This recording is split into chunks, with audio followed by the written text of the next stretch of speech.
ನೋಡಿ, Mysuru government bus stand ಎದುರುಗಡೆ ಇರುವಂತ ಸಾರ್ವಜನಿಕ ಶೌಚಾಲಯವನ್ನ ಪಕ್ಕದಲ್ಲಿ ಅಲ್ಲೇನ್ ಮಾಡ್ತಾ ಇದ್ರು, ಎಲ್ಲಾರು ಬಂದವರು ಫ್ರೀ ಆಗಿ ಆ ಜಾಗದಲ್ಲಿ ಯೂರಿನ್ ಮಾಡ್ತಾ ಇದ್ರು. ಇಷ್ಟು ದಿನ ಅಲ್ಲಿ ಸ್ಮೆಲ್ ಬರುತ್ತೆ, ನಿಂತ್ಕೊಳಕ್ ಆಗಲ್ಲ ಅಂತ ಹೇಳ್ಬಿಟ್ಟು ಗೌರ್ಮೆಂಟ್ ಏನ್ ಮಾಡ್ತು, ಇಲ್ಲಿ ಸ್ಟೀಲ್ ತಗಡು ಶೀಟ್ ಗಳನ್ನ ಹಾಕ್ಬಿಟ್ಟು ಫುಟ್ಪಾತ್ ನ ಒಂಚೂರು ಕ್ಲೀನ್ ಆಗಿ ಲೆವೆಲ್ ಆಗಿ ಕಟ್ಟಿದ್ದಾರೆ. ನೋಡಿ, ಇಷ್ಟು ಚೆನ್ನಾಗಿ ಮಾಡಿದ್ದಾರೆ. ಯೂರಿನ್ ಮಾಡಿದ್ರೆ ಅವರು ಪ್ರತಿಬಿಂಬ ಬೀಳ್ಬೇಕು ಅಂತ.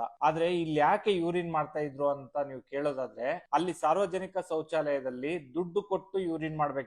ಪ್ರತಿಯೊಬ್ರು ದುಡ್ಡು ಕೊಟ್ಟು ಯೂರಿನ್ ಮಾಡ್ಲಿಕ್ಕೆ ಆಗಲ್ಲ. ಯಾರ ಹತ್ರ ದುಡ್ಡು ಇರಲ್ವೋ ಅಂತವ್ರು ಅಲ್ಲೋಗಿ ಯೂರಿನ್ ಮಾಡ್ತಾ ಇದ್ರು. ದಯವಿಟ್ಟು ಸರ್ಕಾರ ಇದನ್ನ ಗಮನಕ್ಕೆ ತಗೊಂಡು ಒಂದು ಶೌಚಾಲಯವನ್ನ ಫ್ರೀಯಾಗಿ, ಹಂಗಂದ್ರೆ ಯೂರಿನ್ ಮಾಡ್ಲಿಕ್ಕೆ ಒಂದು ಫ್ರೀಯಾಗಿ ಒಂದು ಶೌಚಾಲಯನ ಕಟ್ಕೊಟ್ರೆ ಇಲ್ಲಿ ಯೂರಿನ್ ಮಾಡೋದನ್ನ ನಿಲ್ಲಿಸ್ತಾರೆ. ಇವಾಗ ಇಲ್ಲಿ ತಗಡಿನ ಶೀಟ್ ನ ಹಾಕಿದ ತಕ್ಷಣ ಯೂರಿನ್ ಮಾಡೋದನ್ನ ನಿಲ್ಸೋದಿಲ್ಲ. ಈ ಜಾಗ ಬಿಟ್ಟು ಪಕ್ಕದಲ್ಲಾದ್ರೂ ಯೂರಿನ್ ಮಾಡೋದಕ್ಕೆ ಹುಡಿಕೊಳ್ತಾರೆ. ಯಾವ್ದೋ ಮರದ ಸಂದಿಲೋ ಗೋಡೆ ಸಂದಿಲೋ ಆ ತರದೊಂದು ಪರಿಸ್ಥಿತಿ ಇವಾಗ ಕ್ರಿಯೇಟ್ ಆಗುತ್ತೆ. ಅದಕ್ಕೋಸ್ಕರ ದಯವಿಟ್ಟು ಸಂಬಂಧಪಟ್ಟ ಅಧಿಕಾರಿಗಳಿಗೆ ಇದನ್ನ ತಿಳಿಸಿ. ಇಲ್ಲಿ ಶೌಚಾಲಯ ಕೂಡ ನೀಟಾಗಿಲ್ಲ, ಇಲ್ಲಿ ಅಕ್ಕಪಕ್ಕ ಕೂಡ ನೀಟಾಗಿಲ್ಲ.